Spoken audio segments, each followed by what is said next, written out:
University of liberal arts Bangladesh ইউল্যাবের VC ও pro ভিসির পদত্যাগ সহ 5 দফা দাবিতে 13 ঘণ্টা অবস্থান কর্মসূচির পর তা প্রত্যাহার করেছে বিশ্ববিদ্যালয়টির শিক্ষার্থীরা।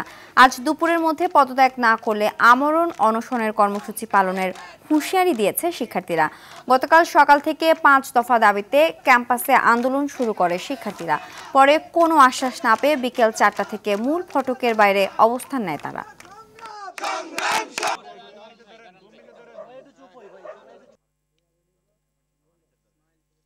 ফ্যাসিবাদের এবং স্বৈরাচারের সফট পাওয়ার বিভিন্ন জায়গায় তাদের উইংকে এস্টাবলিশ করেছে।